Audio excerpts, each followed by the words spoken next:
Nilisimama kanisa moja, nikawaambia kuna watu hapa mnanifahamu maisha yangu ya nyuma, na ninaposimama hapa nafundisha juu ya uponyaji wa Mungu. Mwingine atakuwa anawaza huyu ni nani hata tufundishe, wakati kwanza hana jina kubwa. Nikawaambia ukiniangalia kwa mtazamo wa nyuma unapoteza maboya kabisa. Sasa ninaposimama hapa sisimami kama yule wa zamani, nasimama mbele zenu si tu kiumbe kipya, lakini ndani yangu yuko Mungu. Na kwa hali hiyo nikageuka mbogo, nikasema Wapentekosti, acheni ujinga wa kungojelea na kuona kwamba maandiko ni kama yenu. Haya maandiko ni matakatifu, na wale wanaopokea kutoka kwenye maandiko yale ni wale wawezao kusimama na wakayatii, kuyatenda kwa bidii sawa sawa na anavyosema. Sikuwa na ukimya mkubwa sana, lakini mwisho nikaambia sasa nitakwenda kuombea wagonjwa katikati ya Wapentekosti. Ni wakati huo sikuwa Mpentekosti, nilikuwa Mpentekosti wa Kikatoliki. Nikaamuru kwa mfano, wewe uliyevaa miwani, toa miwani kwa jina la Yesu. Akatoa. Nilipogeuka hivi naona mwingine naye anatoa. Nikasema huu ndio Pentekosti na ufahamu wa watu kutii neno, sio mnazoelea maneno mpaka mnaona kana kwamba kuwa na shida ni sehemu ya maisha yenu. Kwa hiyo ukweli ni huu, tuna mambo ya kujifunza kwa hawa watu tunaojifunza kwao. Simoni Zelote anatufundisha kuwa hata marafiki waliowahi kushikilia misimamo mikali au waliopitia hali ngumu wanaweza vivyo hivyo kubadilika na kuwa marafiki waaminifu kabisa, au wakageuka kuwa vyombo viteule vitakatifu vya kufanya kazi ya Mungu nje na mawazo ya mwanadamu anavyofikiri. Niwahi kuambia mtu mmoja akasema, mimi sija hapo kanisani kwenu mpaka fulani na fulani aondoke. Nikamwangalia nikasema, wewe unanifahamu mimi ni mchungaji, mimi nachunga wema na wabaya. Kama wewe unamwona ni mbaya, mimi naona mzuri mbele. Haleluya, amen. Huyo mtu mpaka leo hajarudi kanisani, ameishia kabisa. Lakini yule aliyeonekana ndiye anayepaswa aondoke, sasa ndiye chombo kiteule ndani ya kanisa la Mungu. Kwa hiyo tusihukumiane na kuangaliana katika uzamani wetu. Tuangaliane kwamba mtu hubadilishwa na Mungu, na kisha badilika, nashangaa kabisa amekuwa kiumbe cha ajabu kiwezacho kufanya kazi ya Mungu katika uzuri wake. Kwa hiyo ni somo muhimu kuwa watu wana uwezo wa kubadilika, ndugu zangu, na mara wanapobadilika watu hawa wanakuwa waaminifu wa kweli, watu wanaoweza kusimamia kweli na haki pamoja nawe. Jina la Bwana libarikiwe. Leo tuangalie akina Bartimayo, ambaye nadhani na jina lingine anaitwa Nathanaeli, na marafiki wa aina yake. Bartimayo, ndugu zangu, anayejulikana pia kama Nathanaeli, alikuwa mtu wa kweli asiyependa unafiki au hila. Alipenda kweli, hakuwa mnafiki na hakuwa na hila. Ndio maana mnakumbuka vizuri, Yesu akamwambia, tazama, huyu ni Mwisraeli kweli, ambaye ndani yake hamna hila. Hebu angalia Yohana sura ile ya kwanza aya ya 47. Ukipata simama utusomee wewe uliyepata. Yohana sura ya kwanza, mnamsikia anavyosema na mimi mnasema hivyo hivyo, aya ya 47. Na watu mezoea mstari, mwache kusema mstari. Ukitafsiri mstari kwa Kiingereza maana yake ni line. We don't read from lines, we read from verses. Hapo tuko pamoja.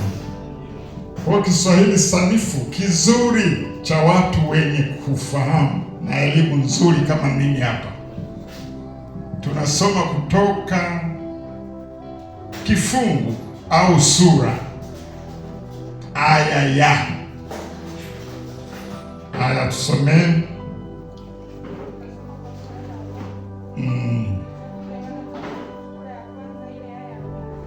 Ndio.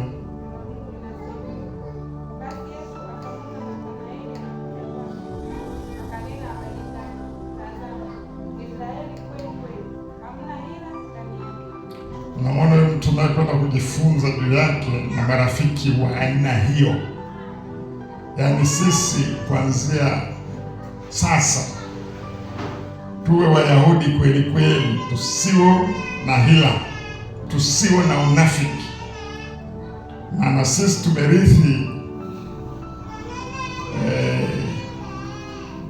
tumerithi kutoka kwa Ibrahimu. Hatukustahili. Alafu juzi jamani, mkanisahaulisha ule mmea wangu uko wapi? Mungu wangu, utakuwa hujakauka. Niliusahau Bwana. Tulifunzwa vizuri juu ya tulivyokuwa tustahili, lakini mzabibu halisi ukakata tawi, alafu sisi tukapandikizwa pale, na muda sio mrefu tutakwenda kula machungwa yaliyopandikizwa juu ya mlimao. Yaani mti ni mlimao, lakini matawi ni matunda. Ndivyo na sisi tulivyostahilishwa. Kwa hiyo hakuna Myahudi bora kuliko wewe. Sisi tu bora, maana tumewazidi wenzetu ambao mpaka leo wanangoja Masihi kuja. Kumbe wajua alishakuja. Bartholomayo najulikana hivyo. Yesu anamwambia huyu ni Mwisraeli kweli kweli, ambaye hamna hila ndani yake. Sasa aina hii ya marafiki ni wale ambao wanathamini sana ukweli na uwazi. Wanaposema jambo, ndugu zangu, wanasema moja kwa moja bila kujali kama linaumiza au la, lakini nia yao ni kukuona ukiwa bora zaidi. Nimewahi kusema hapa au kwingine, kiongozi mmoja, naomba niseme ni wa wapi, akasema hivi, Papa alikuja Tanzania sio mwaka gani, sina kumbukumbu, wala 92 au 95. Nafikiri yeye alikuwa bado madarakani, inawezekana 92 huko. Unajua, tunapohubiri tunaangaliwa na watu wengi. Hapa kuna TikTok, hapa kuna Instagram. Sasa mtakosikia ujumbe huu msinihukumu, nimeshasema sikumbuki mwaka, lakini Papa alikuja hapa. Alipokuja kufika, ameshuka pale Dar es Salaam, akabusu ardhi ya Tanzania. Halafu nchi ya Tanzania akaiweka mikononi mwa Maria. Sasa mimi nilikuwa mahali, kiongozi wa mahali pale akasema, mimi nimechukia sana. Yaani nchi yetu baada ya kukabidhiwa kwa Mungu, anakabidhiwa mwanadamu. Maria ilimchukiza sana. Akageukia umati uliokuwa unamsikiliza akasema, mimi nathubutu kusema hawa jamaa sio Wakristo kabisa. Of course iliniuma sana, sababu huwezi kuwahukumu watu wote kwa kosa la mtu mmoja. Mtu yule akarudia kosa akasema, na mimi niko pale pale, akasema nathubutu kusema mimi hawa Kristo wengine ambao hawako chini ya CCT hawatamwona Mungu kabisa. Sasa ukiwa rafiki wa kweli usiye na hila unanyamaza? Na mimi niko pale, alafu anayesema ni mkuu wa taasisi ile. Ukileta maneno tu, kesho naondoka. Sasa unafanyaje pale? Yaani ukugumie tu, uogope kwamba utafukuzwa baada ya kusema kweli. Sasa hapa siwafundishi muwe na kiburi changu, maana mimi nilikuwa namjua naye mtegemea. Nikamwambia mbele za watu, akasema futa usemi wako. Akaniangalia kwa chuki na ghadhabu. Niliposema hivi, akainuka akapigiza mlango akatuacha Solemba pale. Na mimi nikainuka, yeye sasa amefungua huu na mimi nikafungua ule. Yeye kaenda usini kwake na mimi nikaenda usini kwangu, na mimi nikamaliza tii. Watu wakajua hapa kumekucha sasa. Nani boss? Lakini waambie kweli, siku zote inasimama hivi. Ndipo mimi nimekaa na tetemeka, niko tayari kwa lolote, kama ni kufukuzwa, kwa sababu sema wasiokuwepo CCT kwamba hawataenda mbinguni. Ulisikia CCT ni mbinguni kweli? Kwamba mpentekoste wa kanisa lolote hataenda mbinguni kwa sababu yuko CCT? Au turudi kule kule nyuma, kwamba hakuna mkatoliki atakayekwenda mbinguni hata kama hayuko CPCT au hayuko CCT? Wasabato wote, unafikiri hakuna watakatifu mmoja? Kanisa la Mungu huwezi ukaliona hivi kwa macho. Wako watu wanaomwamini Mungu hawatendi dhambi kabisa. Sasa unaniambia CCT ndio kigezo cha kwenda mbinguni? Kwa hasira na tetemeko akanipigia simu akaniambia njoo mara moja. Wapendwa, hata kuomba sikuomba, nikaenda. Unajua mtu kishakuwa na hasira macho yanajaa damu na fikiri na moyo na pump blood ti. Nikaenda, nilipofika pale mbele yake akaniambia, kwa nini umenidhalilisha mbele za watu? Mimi nasema ndio wewe.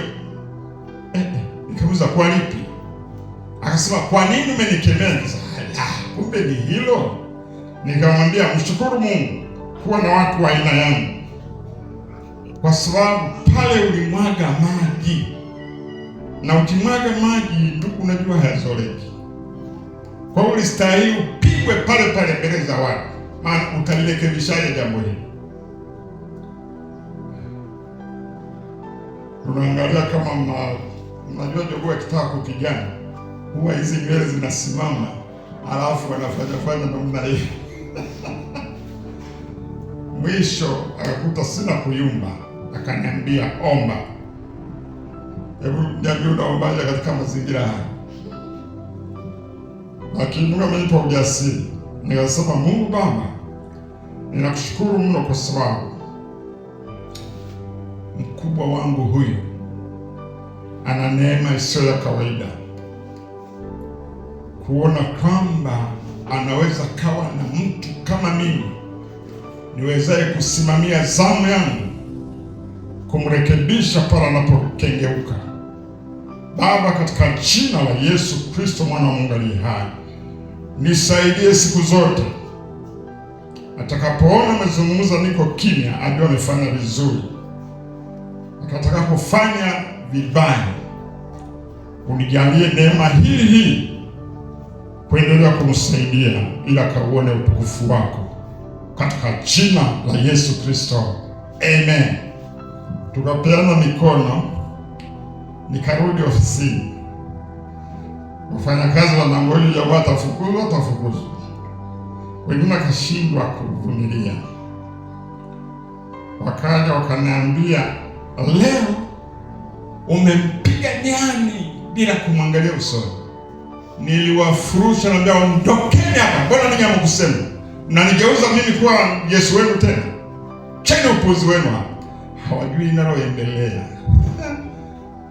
Wanangoja jamaa ataondoka.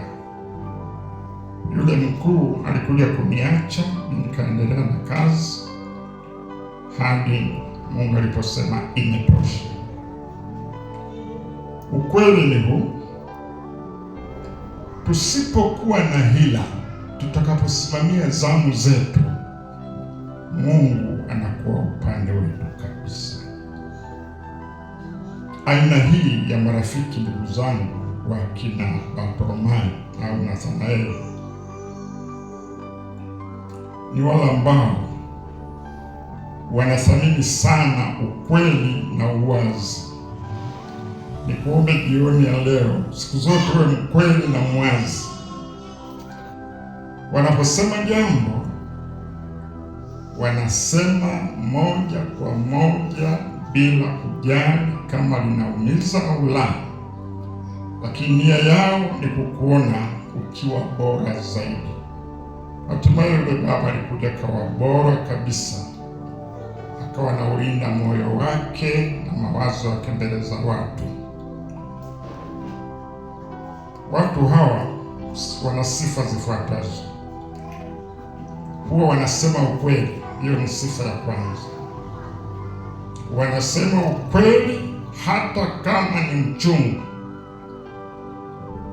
Marafiki hawa hawana shida kusema jambo la ukweli hata kama linaweza kukutonesha. Wao ni watu wa kusema moja kwa moja bila kujali athari za muda mfupi, kwa sababu wanajua kuwa ukweli utasaidia zaidi kwa muda mrefu. Sifa ya pili,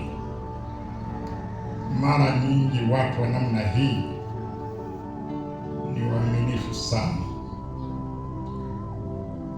Ndugu zangu, ni waaminifu sana. Kwa nini? Kwa sababu kwanza hawapendi kudanganya, na wala hawapendi kutumia hila kwa wengine. Wako huru kweli kweli, wako wazi. Kuna mmoja wetu hapa anaitwa fulani. Uwe ni rafiki wa namna hiyo, aliye huru, mwazi, asiye na hila. Kwa nini? Kwa sababu uaminifu, ndugu zangu, kwa sisi tuliookoka au tunaosema ni wa Pentecost, tunaoamini nguvu za Mungu, tunaojitahidi kwa uweza wa Roho Mtakatifu kuongozwa naye kulingana na neno. Uaminifu ni kipimo chetu cha msingi, maana watu wa namna hii hawapendi kabisa hila au udanganyifu wa namna iwayo yoyote. Na kwa kweli mara nyingi au mara zote hawa watu watatafuta njia za kuwasiliana kwa uwazi na ukweli, bila nyodo, bila hila, bila hiana, bila unafiki. alafu bila chuki ndani mwao. Sifa ya tatu, watu hawa wanapenda uwazi katika urafiki, na huwa wanasema mambo jinsi yalivyo bila kuficha. Uwiano wao na marafiki zao unategemea uwazi, na siku zote watakusudia kuona hali halisi ya mambo, na kisha hawatapamba ukweli, hawawezi kuupaka mafuta. Unajua, wakati mwingine hata shuhuda zetu zinakuwaga na unafiki. Ukimsikiliza mtu anaongea ni kama anajaribu kumsaidia Mungu, Mungu hasaidiwi. Au mtu anafikiri akishuhudia, akipamba ule ushuhuda kwa kuweka vinyongeza fulani, ataonekana amefanya vizuri. Kumbe hapana. Sisi wenye kuwa na macho tunasema hapo bwana, huyo kaongeza hilo. Ni vizuri tusipambe, tuseme ya kweli ya Mungu. Najua mimi hata napohubiri simwiki mtu, yaani ninazungumza ndivyo ninavyoongea. Na kwa huko mitaani huko, mimi naongea nasema, "Asa nimekusikia, wewe si unataka Morogoro? So umenijulia baba, sauti yako mwenye inajulikana tu." Tusiige mambo, tuishi kama tulivyo. Be who you are. Kwa sababu kimwinga mwingine, kila mmoja atakudharau. Ni kama hujithamini. Tujithamini. Tupo wapendwa wangu. Hawa watu hawa, sifa yao ambayo niseme ni ya tatu, wanakusaidia kuona ukweli wa mambo na kukosoa kwa upendo ili kesho uwe bora zaidi. Hata mimi hapa nikikukemea, sikukemei kwa sana kuchukia. Kwanza ni kazi ya mzazi, anapaswa akemee, aelekeze, aonyeshe njia. Na anapofanya hivyo si kwamba anakuchukia, hapana. Nia yake ni kesho uwe bora zaidi. Marafiki hawa, ndugu zangu, wanaweza kuwa na maneno makali wakati mwingine, lakini huwa wanayatoa kwa upendo na nia njema. Ndani ya mioyo yao huwa wana nia njema, na lengo lao ni kukusaidia uboreshe tabia zako na kesho uweze kufanikiwa. Ndio maana kuna msemo mmoja unasema, usimwige tembo kufanyaje?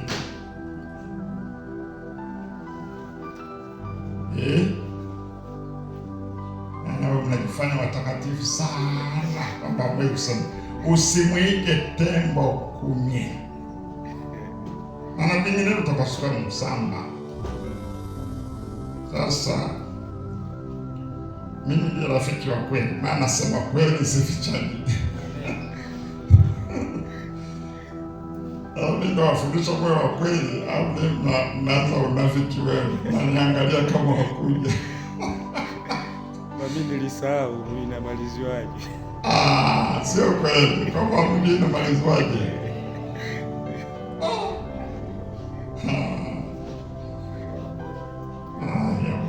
Tufanye basi, umesahau ile msemo na mkuu.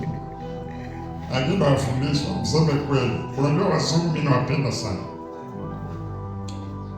Kila kitu wanasema wazi.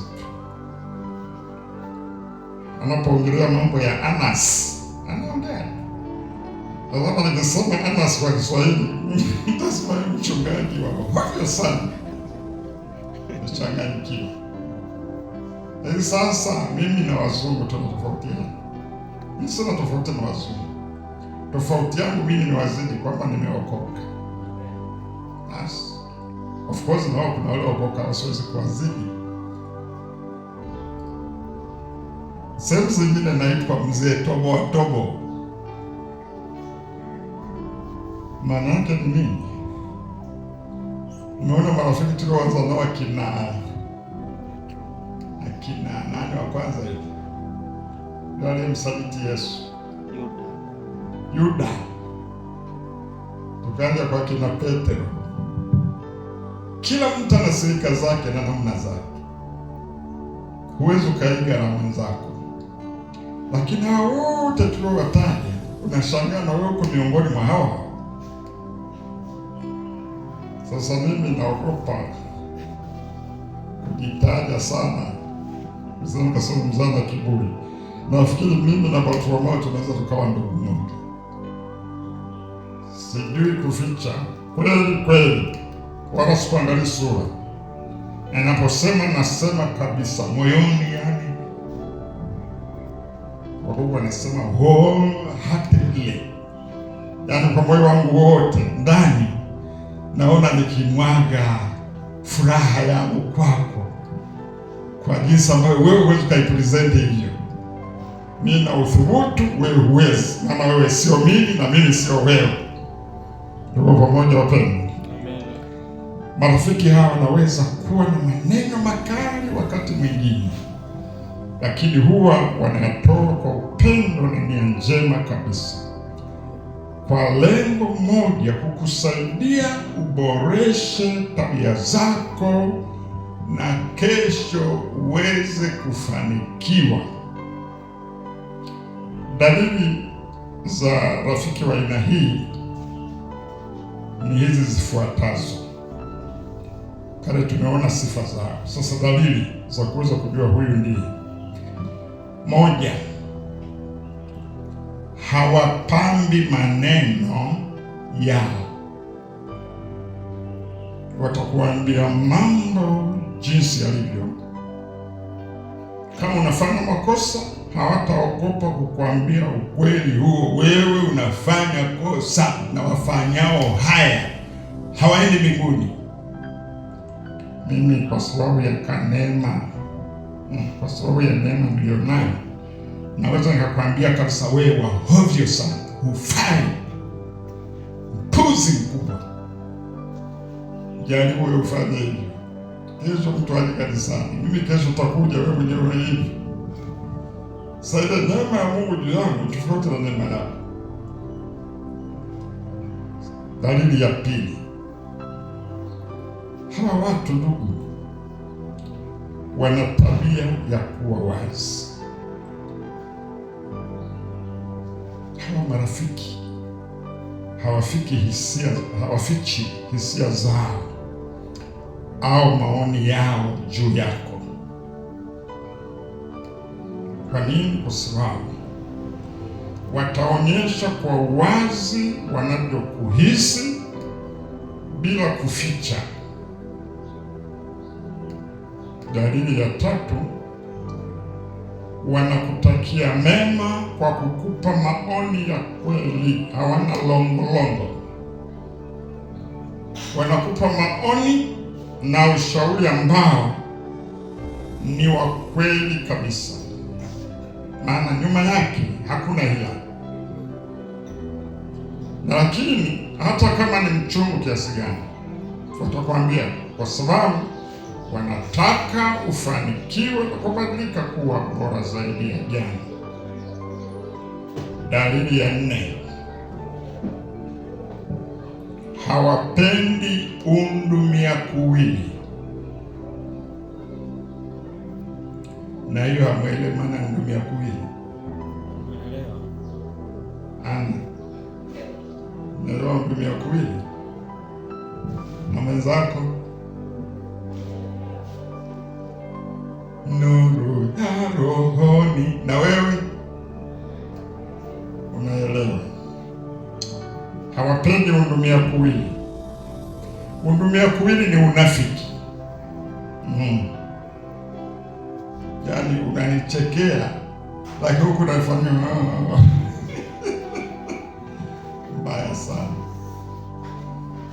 Mnakuta mnazungumza, kumbe mlikuwa mnaniongea mimi. Bwana asifiwe sana, mtumishi wa Mungu. Oh, haleluya! Yaani mzee Kabunduguru, huwa tukikuona tuna furaha sana. Mnafurahia nini? Hani wewe mwenye wako wapi? Utafikiri pengo.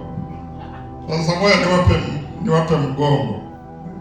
Aliongea tunatembea. Nafiki ni watu wasio na maslahi ya siri. Wanachokisema ndicho walicho nacho moyoni, hawapendi hudumia kuwili. Alafu watu hawana lengo lolote la kukudhuru kwa siri. Shasema amesema, imetoka hiyo, imeisha. Wala wataka kujiuliza kwa nini mnaambia hiyo. Mara nyingine mnasahau hata maandiko yanavyosema. Biblia inasema hivi, mtakapoingia kwenye mabaraza msijiulize mtasema nini. Sasa hilo litakalotoka kinywani mwako ndilo lilolijaza moyoni mwako uliseme. Sasa wakati mwingine sisi watu wa Mungu tunaishi kwa kujilaumu juu ya tulichokifanya jana, tulichokisema jana. Kwa nini nikasema hivyo? Lilishatoka, lilipotoka lilikuwa na kusudi maalum kwa wakati huo, simetoka kinywani mwa mtu wa Mungu. Utashangaa kesho huyu uliyemwambia atakuja kuambia, ndugu, yaani ni Bwana. Unajua niliposema nilichukia sana. Niliwahi kumwambia mtu mmoja, akasema, huyu mwanaume unayekaa naye sio wa kwako, kwa sababu wewe umechukua mume wa mtu. Yule mama akaniangalia, anasema alienda akaongea na mume wake, maana wote walikuwa pamoja, na mwambia hivi, ndio huyu sio mume wako. Wakakusudia mioyoni mwao kwamba wanduwe. Baadaye wakakaa wakasema kitu alichosema si cha kweli. Kaenda wakaokoka. Walipookoka wakaamua kuhama na dhehebu alilokuwemo, wakahamia kule ambako tunasema ni kwa moto. Siku moja mimi, kwa sababu nishaambiwa na watu kwamba wanawindwa, siku moja usije ukala kwao, anaweza kukupa sumu. Sumu anapita kama kule vile. Yule mama kaniona kama ndogoro. Nikasema hapo kumekucha, nitamkwepa. Nikaitika, nikaja. Nipoingia nyumbani nakuta na baba yuko sebuleni.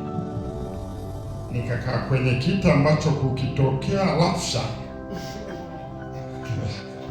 niweze kupiga mbio mama.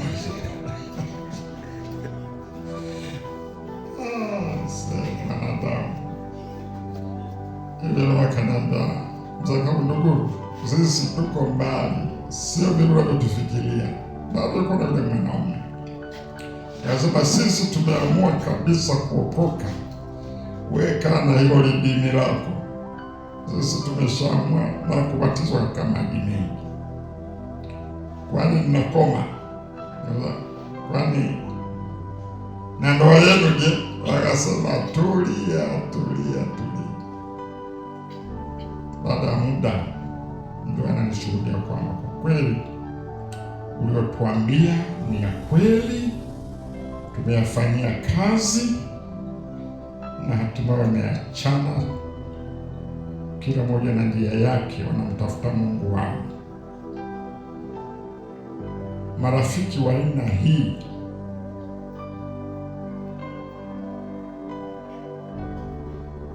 kutoka kwenye Biblia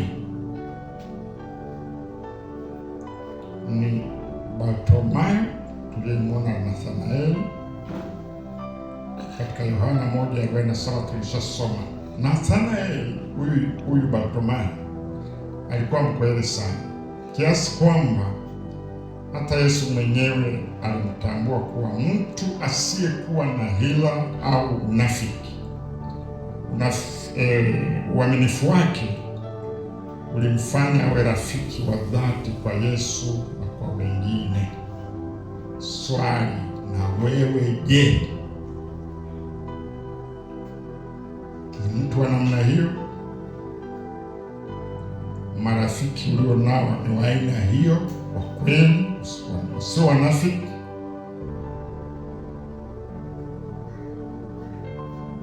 Huo ni mfano wa kwanza. Mfano wa pili wa kina Bartimayo ni Eliya kwa mfalme Ahab. Katika Wafalme wa Kwanza 21:20 unaweza kusoma pale, Nabii Eliya alimwambia mfalme Ahab ukweli wa hali ya dhambi zake bila kuogopa kwamba yeye ni mfalme. Hakumficha. Hata kama ukweli huo ulikuwa mgumu, alijua kuwa alihitajika yeye kama Eliya kumwambia ukweli mfalme ili kuliokoa taifa. Siku za leo tunaogopa hata kufa, tunaogopa kutekwa, tunaogopa sana, hasa wa Pentekoste ni waoga, sijawahi kuona. Na wengi tumejivalisha kautukufu fulani kwamba unajua, lazima tuwe na busara na hekima, bado tunatakiwa sana kuwepo, tuwalete watu kwa Yesu. Kwa hiyo tusiseme ukweli, tunaogopa, hatusemani. Hata hivyo, tuna somo la kujifunza kutoka kwa watu wa namna hii ya kina Bartimayo. Tujifunze nini sasa? Tujifunze kuwa uaminifu na uwazi ni misingi bora ya urafiki wa kweli. Hata kama wakati mwingine ukweli unakuwa mchungu, lakini urafiki unaojengwa juu ya msingi wa ukweli na uwazi ni imara na utakuwa wa kudumu. Vinginevyo tusidanganyane. Kama sisi sio wa kweli, sisi sio waaminifu, kama sisi tutakuwa na hila, kuna sababu ya kuendelea kusali pamoja?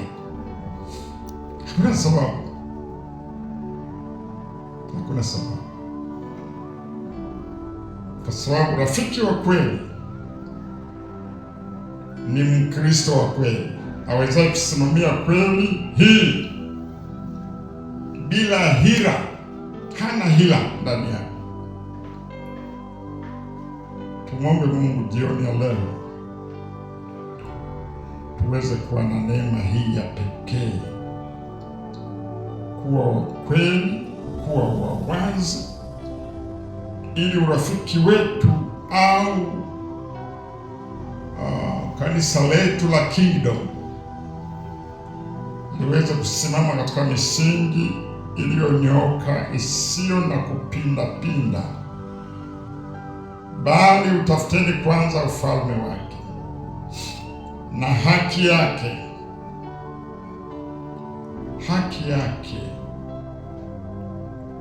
alafu hayo mengine yote tutazidishiwa. Marafiki wa aina hii, ndugu zangu, wanakusaidia kuwa bora kwa kukusimamia na kukupa ukweli wa hali yako ulivyo, hata kama haupendi kuusikia wakati huo, lakini wanakuchonga ushike njia. Ni kama wanapasua kidonda kilicho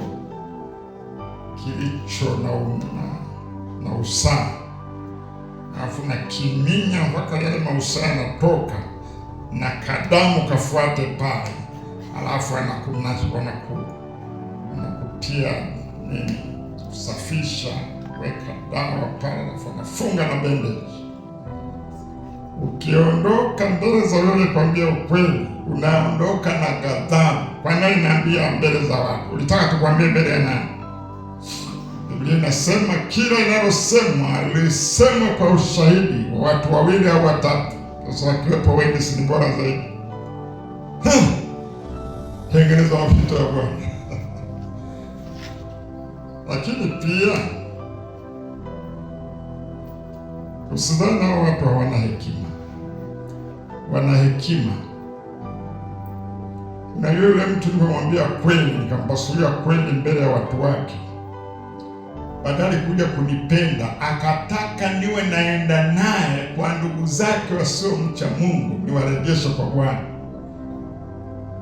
Kweli kanipa ndugu zangu. Bwana sio sana. Hebu tuongeze dozi kidogo. Tuongeze dozi kidogo, tuone rafiki mwingine.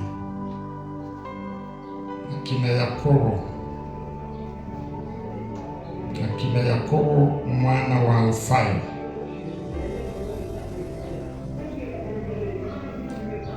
Yakobo mwana wa Alfayo. Huyu Yakobo huyu mwana wa Alfayo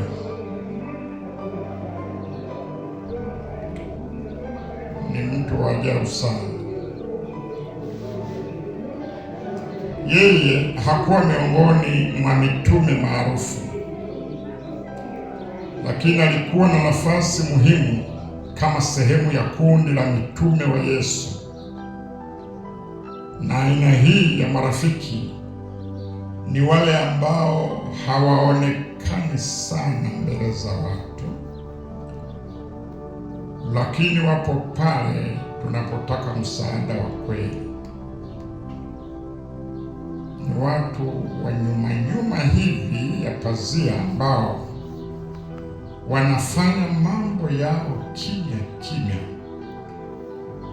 lakini ndugu zangu, mchango wao katika maisha yako ni wa maana sana. Wana sifa zao. Ya kwanza, wapo kwa ajili yako. Unajua, sisi tunaosimama mbele kufundisha, kuhubiri, kuongoza sifa, kuomba, tunaweza tukadhani sisi tunafanya zaidi ya wengine, lakini kupe tahadhari,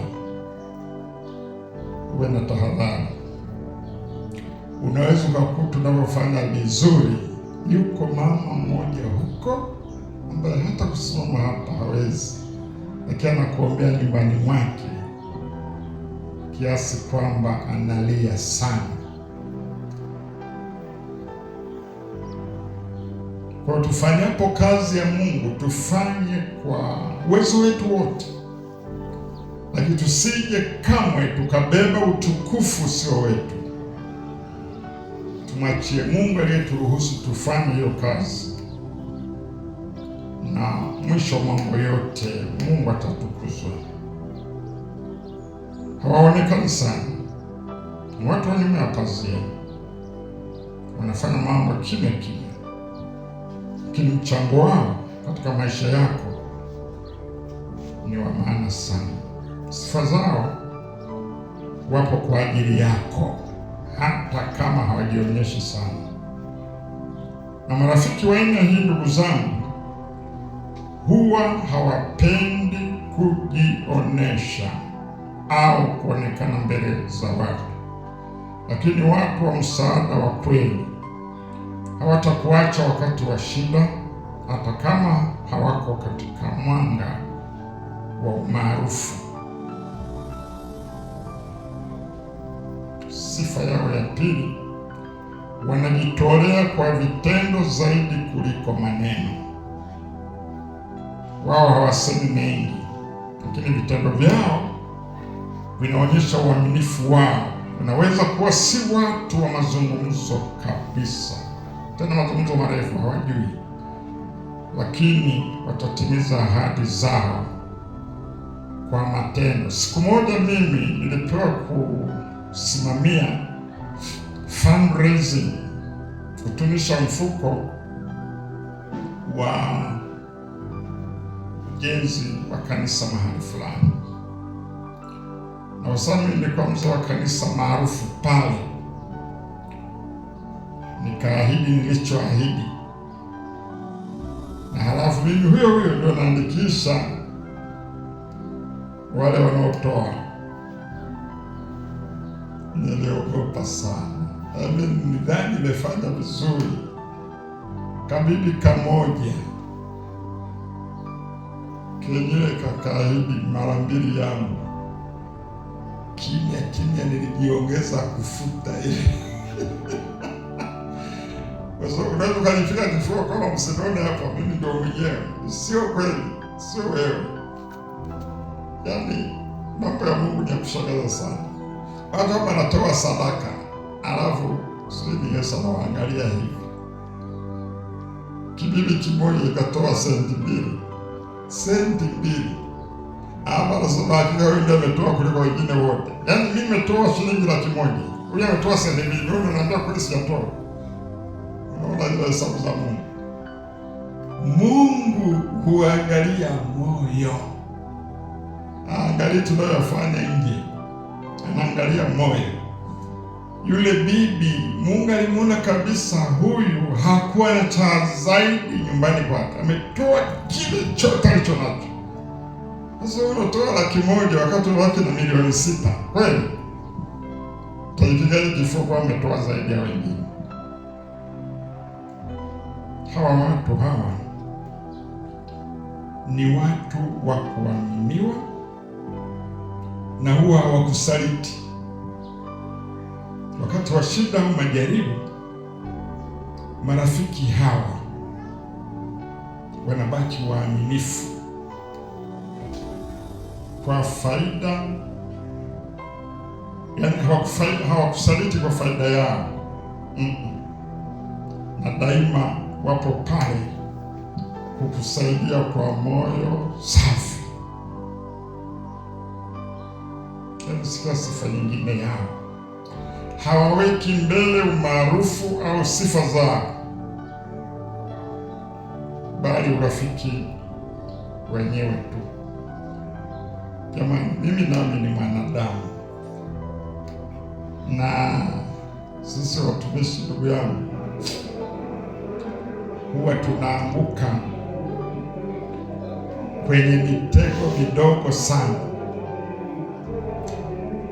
Mchungaji ambaye utasikia klipu hii, wachungaji tunaanguka kwa vitu vidogo sana. Umehubiri, umeona watu hawashangili, unasema oh, haleluya, haleluya, piga makofi. Jamani, mpaka tulazimishwe. Tatizo pale, anatafuta shangwe watu wamshangilie. We don't do that. Acha Mungu atufanye hivyo. Ukisema point, mtu mwenyewe utasimama tu mpaka wakushangilie. Kutafuta sifa haifai. Watu hawa wako pale kusaidia kwa moyo safi. Hawaweki mbele umaarufu au sifa zao. Wao ni urafiki wao na wewe tu. Sasa na wao wana dalili za kuwajua. Dalili ya kwanza, wana utulivu na tena wana upole. Wanaweza kuwa kimya, lakini hawakosekani wakati unahitaji msaada au ushauri. Ni watu wa utulivu, lakini ndugu zangu, watu hawa wana nguvu ya kutenda mambo muhimu usivyotegemea. Dalili ya pili, wanajitolea kwa dhati. Mimi nimefika hapa mapema, nafikiri kwa mtu kama wa pili hivi, nikamkuta mtu mmoja. Sasa kama najiuliza, ile mtu mmoja ndiye aliyesafisha hapa na ndiye aliyedeki peke yake akapanga viti vyote hivi? Nilibaki kwenye maswali. Na watu hawa hakuna wajuaye, na wajuaye ni Mungu, maana hawatafuti sifa, wanamtumikia Mungu wao. Wana utulivu na upole, ni watu wa utulivu, lakini wana nguvu ya kutenda mambo muhimu. Dalili ya pili, wanajitolea kwa dhati, hawasubiri kushawishiwa ili kutoa msaada. Wakati ukihitaji msaada, wanajitokeza bila shinikizo au masharti, wakiwa tayari kusaidia hapo penye shida. Tatu, hawataki sifa wala shukrani nyingi. Hawahitaji kusherehekewa au kupigiwa makofi kwa msaada wao. Wanafanya kwa moyo wa upendo bila kutegemea malipo na shukrani. Lakini hapa naomba kidogo nikumbushie, kwenye makanisa mimi naenda kusali kule, au nilikuwa na sali huko nyuma, na hata leo nawatembelea, utakuta wanasema Mkristo mmoja hakutaka jina lake litajwe. Huo ni unyenyekevu, haikanushiki. Hiyo tunasema jina la Bwana libarikiwe. Kwa hiyo kwa kanisa letu hili, kutoa zaka sio siri. Ni siri kwa sababu watu wengine hawajui, lakini kiongozi lazima ajue. Ninakaa na watu wa namna gani? Nakaa na wezi wangapi?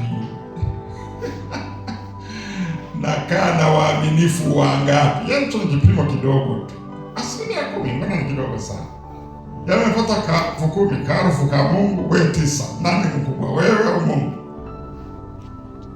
Umepata laki, wewe lamba zote 90, ka 10 mletee Mungu.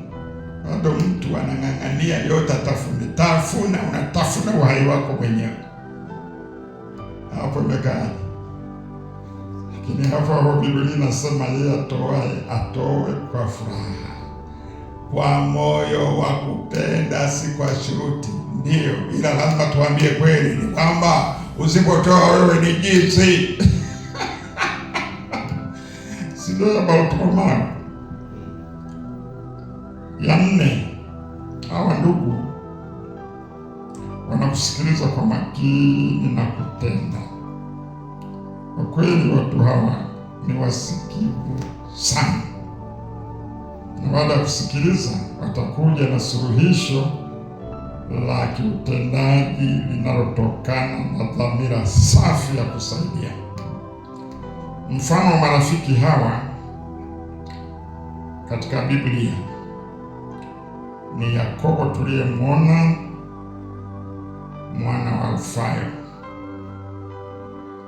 ambaye ingawa alikuwa mtume asiye na maarufu, Yakobo alicheza nafasi muhimu katika kundi la mitume wa Yesu kwa sababu ya uaminifu wake na utayari wa kumfuata Yesu bila kutafuta sifa.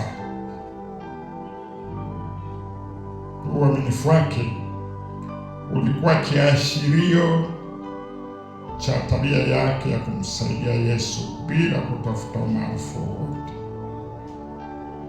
Mfano wa pili wa namna hii ni mtu anaitwa Ruth. Ruth kwa Naomi. Hii tuisome. Ruth sura ya 1 aya ya 16 mpaka 17. Na tutamaliza, tutakuwa tumebaki na aina moja tu kabla ya hitimisho. Hebu soma Ruth 1:16 mpaka 17 aliyepata.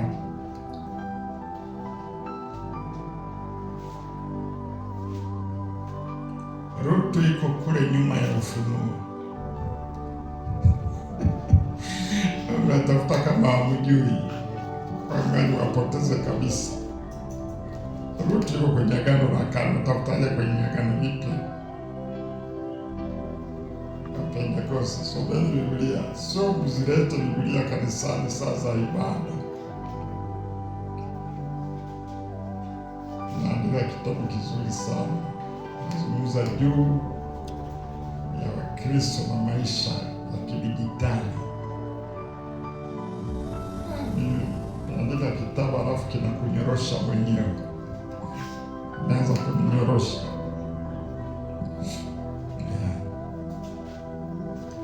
Hamjafika Rutu.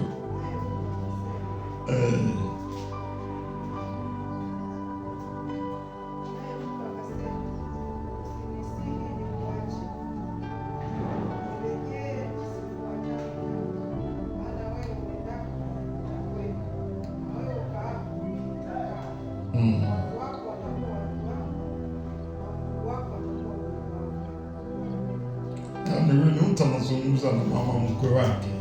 Mume amekufa na mimi sikuwahi. Sasa wadada wa siku hizi mkiolewa na itokee umeolewa na mtu ana hela, akifa yote unakusanya ni mzigo wako, unasahau kuna aliye mzaa.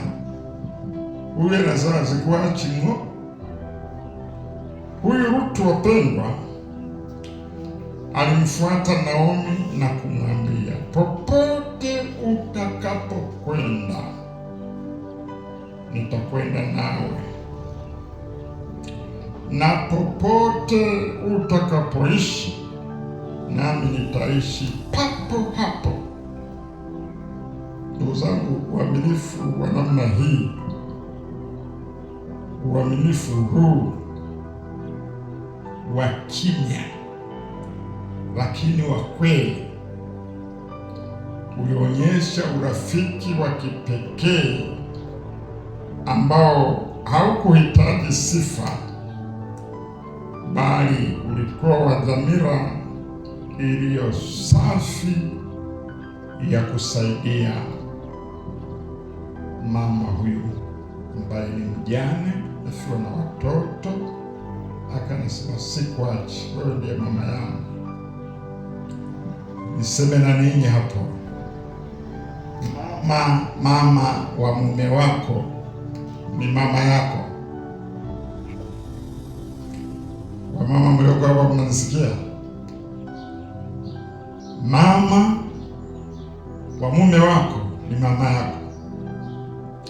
Akina ninyi wa baba, mama wa mke wako ni mama yako. Vivyo hivyo baba wa yeyote ni baba yako. Jamaa mmoja bwana akafanya kamchezo, akasema, sasa bwana, mama yangu mzazi atatutembelea siku fulani, tumwandalie chochote. Yule mkewe akasema, kwa nini aje wakati huu? Si hata majuzi tulikuwa naye. Basi tutafanya takaroni. Baba amesema mama yangu mzazi atakuja. Yule mama kapuuza, maana mama mkwe sio mama yake. Fikiri hata nyama wa kununua, katika maharage, ugali. Sasa mama mkwe anakuja tuseme mama yake. Baadaye akapiga simu, niko mjini, njoo nipokee. Akamsihi sana mke wake, wende kumpokea mama yake. Anasiwende tu, kwanza tufuatane. Baba kaenda kumpokea mama mkwe wake. Anafika nyumbani, anasema, kwa nini hukuniambia? Ile siku akala maharage. Sinikwambia mama yangu? Kwani mama yako sio mama yangu? Mwache ubaguzi watoto. Yeah. Ni fundisho kubwa sana. Masomo kutoka kwa Yakobo mwana wa Alfayo ni haya hapa. Kutoka kwa Yakobo mwana wa Alfayo tunajifunza kuwa marafiki waaminifu hawahitaji umaarufu au kushika nafasi za mbele ili kutoa msaada wao wa dhati kwa mtu.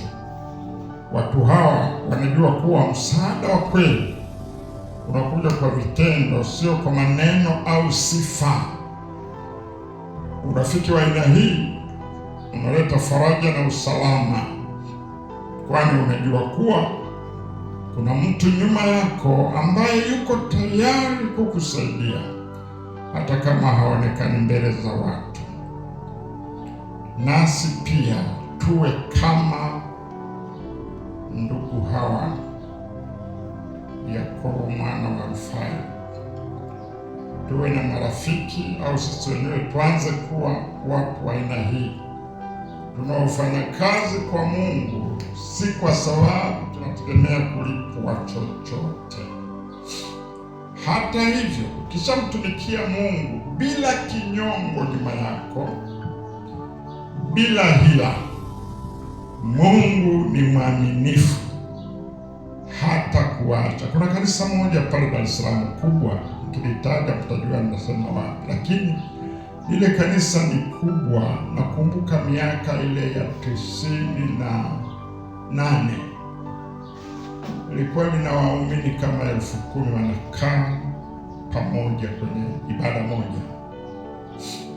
Lile kanisa linalindwa mchana na usiku. Wanaolinda hawapewi posho hata shilingi 1,000, na linaendelea vizuri, limetapakaa nchi nzima. Kila mmoja anajua nafasi yake, wanayopeana zamu wanajua wenyewe. Sisi nasi tujifunze kwa Alfayo. Tujifunze kwa kina Bartholomeo, tujifunze pia kwa Yakobo mwana wa Alfayo. Maisha haya tunapomtumikia Mungu, tusije tukadhani mfano anayefanyia kanisa naye deki hapa asidhani kwamba halipwi. Unalipwa mara mamia mengi. Sasa hebu unayovuta wala huinunui, anayekupa sio unayemfajilia. Ndugu zangu, hapa nimesimama kwenye ardhi niliyoifanya mimi. Sasa Mungu anasema tutoza hata shilingi 10 tu kwa kila hatua. Utalipa hela gani kufika nyumbani ninyi mnaokaa mbali? Hela nyingi sana. Kwa Mungu ameshatulipa. Tusimame tumshukuru Mungu.